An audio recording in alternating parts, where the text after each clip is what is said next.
بسم اللہ الرحمن الرحیم والذین آمنوا اشد حبا للہ صدق مولانا العظیم وصدق رسولنا بلاغ المبین اللہم صلی علی سیدنا مولانا محمد معدن الجود والکرم وآلہ وبارک وسلم۔ علم اور عمل دو چیزیں جب مکمل ہوتی ہیں تو پھر ایک انسان مکمل ہوتا ہے۔ علم رستہ دکھاتا ہے اور جب بندہ عمل شروع کرتا ہے پھر اسے منزل نصیب ہوتی ہے۔ علم بھی بڑا ضروری ہے اور عمل بھی بڑا ہی ضروری ہے۔ علم کتاب اور استاد دونوں کی مدد سے حاصل ہوتا ہے، صرف کتاب سے حاصل نہیں ہوتا، اور جو عمل ہوتا ہے وہ صرف استاد اور شیخ کی برکت سے حاصل ہوتا ہے۔ یعنی انسان محتاج ہے ایسے لوگوں کا کہ جو ذریعہ بنے اور انہیں زندگی گزارنے کا طریقہ اور سلیقہ سکھائے۔ ایک علم ظاہری ہے جو بہرحال کسی نہ کسی صورت حاصل ہو ہی جاتا ہے، لیکن جو عمل ہے، جو درد ہے، جو سوز ہے، جو پیار ہے، جو محبت ہے، جو وارفتگی ہے، جو ذوق اور شوق ہے، وہ کئی دفعہ کتاب سے میسر نہیں آتا، وہ صاحب کتاب سے ہی میسر آتا ہے۔ قافلہ عشق کے جو لوگ مسافر تھے انہوں نے سینہ بسینہ اس علم کو تقسیم کیا ہے۔ درد کا علم، سوز کا علم، محبت کا علم، یہ سینہ بسینہ۔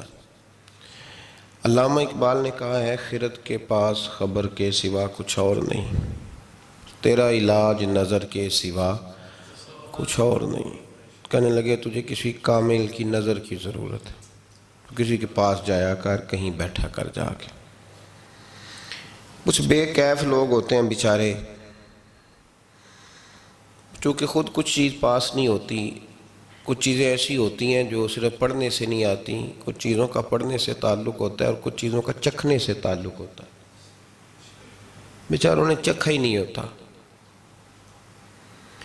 تو شکوہ کرتے پھرتے ہیں، وہ کہتے ہیں دیکھو یہ کیسے ہو سکتا ہے، یہ کس طرح ممکن ہے۔ کوئی خاتون جاتی ہے نا کسی باتھ روم میں تو وہاں دیکھتی ہے وہ گند پڑا ہوا ہے، تو وہ کسی گھر میں گئی ہے تو واپس آ کے شکوہ کرتی ہے، کہتی ہے میں تو وہاں واش روم بھی استعمال نہیں کر سکی، بڑا گندا تھا، بڑا گھن آئی ہے مجھے۔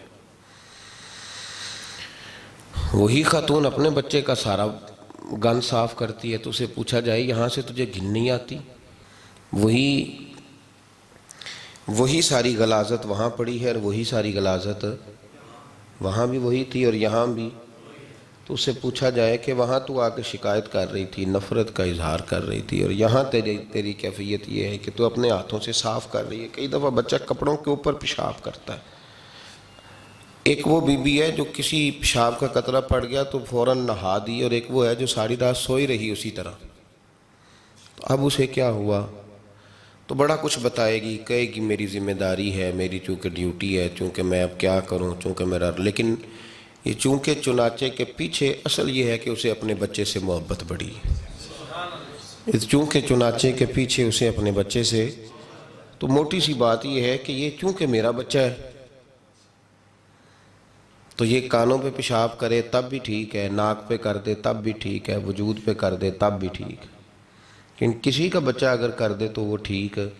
کیوں کہ وہ بچہ کسی کا ہے اور یہ بچہ تو جس کو بیچارے کو پتہ ہی نہیں یہ محبت کیا ہوتی ہے، اس نے ذائقہ چکھا ہی نہیں، اور رسم ہے، وہ کہیں شاگرد ہے تب بھی رسم سی ہے، مرید ہے تب بھی اس کو کیا پتہ یہ کیا کس یہ سودا، یہ سبزی کس روٹی کے ساتھ کھائی جاتی ہے، اس کے ساتھ سلاد کون سی چاہیے، جب اسے پتہ ہی نہیں تو پھر بیچارہ اس کو کیسے سمجھایا جائے۔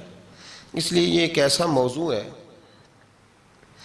کہ جو میں نے کہا کہ کچھ چیزیں علم سے تعلق رکھتی ہیں، کچھ چکھنے سے تعلق رکھتی ہیں۔ جس نے چکھا ہی نہیں، جسے پتہ ہی نہیں، جس نے اس طرف توجہ ہی نہیں کی، جو اس رستے، جس کو خبر ہی نہیں بیچارے کو، اس کو کیا پتا، جو پانی میں اترا ہی نہیں اس کو کیا پتا گھٹنوں تک ہے، ٹخنوں تک ہے کہ سینے تک ہے۔ یہ ایک درد ہے جو سینہ بسینہ تقسیم ہوتا ہے۔ اب دیکھیے نا، نبی کریم صلی اللہ تعالیٰ علیہ وآلہ وسلم نے فرمایا کہ جس نے حسن اور حسین سے پیار کیا اس نے مجھ سے پیار کیا، اور جس نے ان سے بغض رکھا اس نے، چلو جی ہو گئی، حدیث سن لیجیے، سبحان اللہ جی، ماشاءاللہ۔ بتائیں کبھی پیار کیا حسن اور حسین سے؟ کس طرح پیار کس طرح ہوتا ہے؟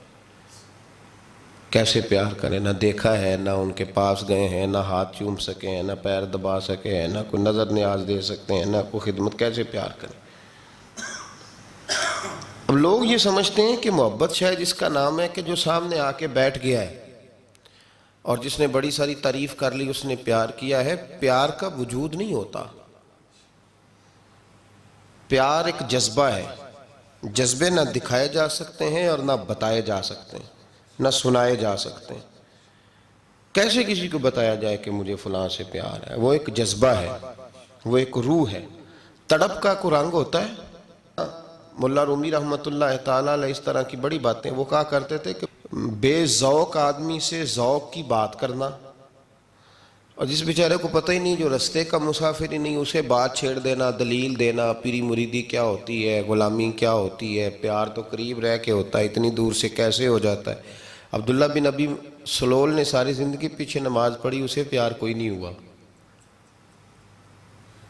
حضرت ویسے کرنی نے ایک نماز بھی پیچھے نہیں پڑھی، لیکن ساری زندگی ان کے عشق کی داستانیں مشہور رہیں، اور آج بھی ان کی محبت کی داستانیں مشہور ہے۔ تو اس کا مطلب یہ ہے کہ یہ تو اللہ کی عطا ہے، پیار یہ اللہ کی عطا ہے۔ تو کوئی آ کے پوچھے جی کیسے ہو گیا، ایک شخص کہیں رہتا تھا ایک کہیں رہتا تھا، میرے نبی پاک صلی اللہ علیہ وسلم نے مور لگا دی، مور، ترغیب و ترہیب میں حدیث، مور لگا کے بات کی، اور میں دو محبت کرنے والے، ایک مشرق میں رہتا ہے دوسرا مغرب میں رہتا ہے، ایک مشرق میں انتقال کر گیا ایک مغرب میں، اللہ قیامت میں دونوں کو اکٹھا کر دے گا۔ ختم ہو گئی بات، مور لگا دی۔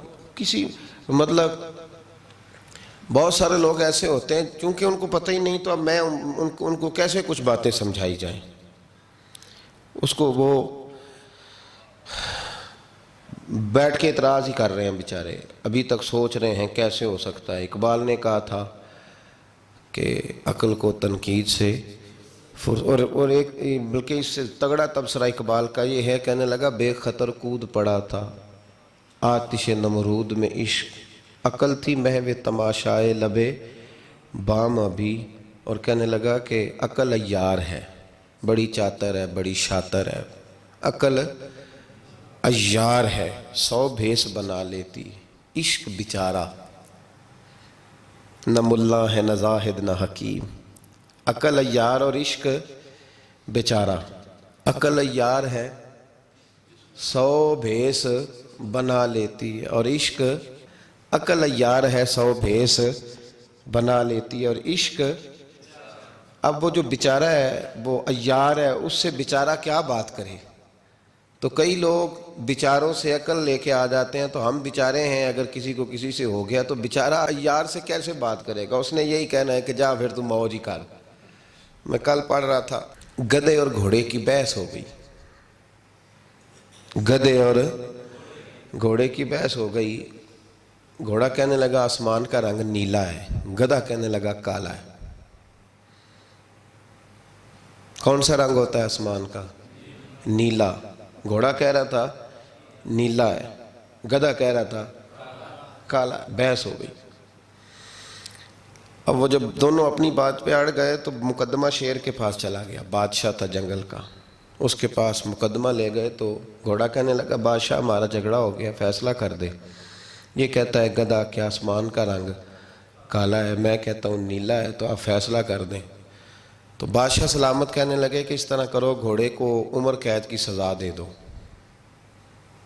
تو گھوڑا کہنے لگا بادشاہ سلامت میری بات بھی صحیح ہے کہ آسمان کا رنگ نیلا ہے اور سزا بھی مجھے۔ تو اس نے کہا تجھے سزا اس بات کی نہیں کہ تیری بات ٹھیک ہے، سزا اس بات کی ہے تو نے گدھے سے بحث شروع کر دی ہے، تو گدھا ہے۔ تو نے گدھے سے بحث شروع کر دی، تیری سزا بنتی ہے کہ تو نے بحث کس سے چھیڑ دی؟ جی وَإِذَا خَاطَبَهُمُ الْجَاهِلُونَ قَالُوا سَلَامًا، جاہل ملے تو اسے سلام کرتے ہیں، اس سے بحث، گدھے سے بحث تو نے چھیڑ دی، تیری سزا ہے۔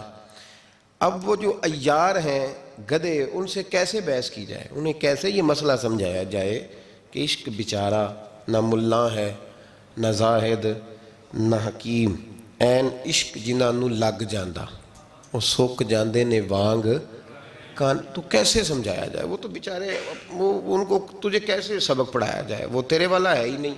میرے نبی پاک صلی اللہ علیہ وسلم نے ایک دن صحابہ کے بیچ بیٹھ کے فرمایا تھا مجھ سے پیار کرنے والے تو تمہارے بعد آئیں گے۔ کہ یا رسول اللہ ہمارے بعد؟ فرمایا تم تو سارا کچھ دیکھ داکھ کے محبت کر رہے ہو، وہ بن دیکھے مجھ سے پیار کریں گے۔ یہ کیفیات ہیں، یہ بزرگوں کے وسیلے۔ پیار کتابوں سے نہیں ملتا، پیار اللہ والوں سے ملتا ہے۔ پوری بزم میں دیکھیں نا، کئی دفعہ گھر میں کوئی ایک بندہ رو رہا ہو تو باقیوں کو بھی رلا دیتا ہے، اور رو پڑا ہے نا، باقی بھی رو پڑتے ہیں، تو اس کا مطلب ہے درد سینوں سے ملتا ہے، نہ تیغ و تیر میں، نہ لشکر و سپاہ میں، جو بات مرد کلندر کی بارگاہ میں، درد سینوں سے ملتا ہے۔ سینہ بسینہ، یہ جو سینہ بسینہ لوگ تھے نا، یہ درد بانٹ کے گئے دنیا میں، انہوں نے بڑا درد بانٹا، ان کے سینوں میں درد تھا، بٹتا رہا، یہ کڑتے رہے، اور ان کے کڑنے سے کوئی اور کڑتے رہے، یہ روتے رہے تو ان کو دیکھ کر بڑی دنیا روئی۔ علامہ اقبال نے ان لوگوں کی تعریف کی، اقبال کہنے لگے وہی ہے تیرے زمانے کا امام برحق، جو تجھے حاضر و موجود سے بیزار کرے، اور موت کی شکل میں دکھلا کے تجھے جلوہ یار، زندگی تیرے لیے اور بھی دشوار کرے۔ وہ ہے تیرے زمانے کا امام۔ اقبال نے حضرت مجدد الفسانی کی تعریف کی تو کہنے لگے حاضر ہوا میں شیخ مجدد کی لحد پر، کہ وہ لحد ہے زیر زمین مطلع انوار، اللہ نے کیا جس کو بر وقت خبردار، اور گردن نہ جھکی جس کی جہانگیر کے آگے، اللہ نے بر وقت کیا جس کو خبردار۔ میرے بھائی حضرت مجدد الفسانی رحمۃ اللہ تعالیٰ علیہ کی تعریف کی تو کہا کہ ان کے نقوش پا سے لوگوں کے سینے گرم ہو گئے۔ تو میرے بھائی اس بات کا ضرور خیال فرمائے، یاد رکھیں، سینوں سے درد ملتا ہے، اس درد کو حاصل کرنے کی کوشش کریں، اس کیفیت کو، یہ سینوں سے ملتا ہے۔ اعظم چشتی مرحوم نے بھی کہا تھا طیبہ سے منگائی جاتی ہے، سینوں میں رچائی جاتی ہے، توحید کی میں پیالوں سے نہیں نظروں سے پلائی جاتی ہے۔ تو یہ جو اہل اللہ ہوتے ہیں نا، اللہ کے بندے، یہ درد بانٹتے ہیں، سوز ملتا ہے ان کے پاس۔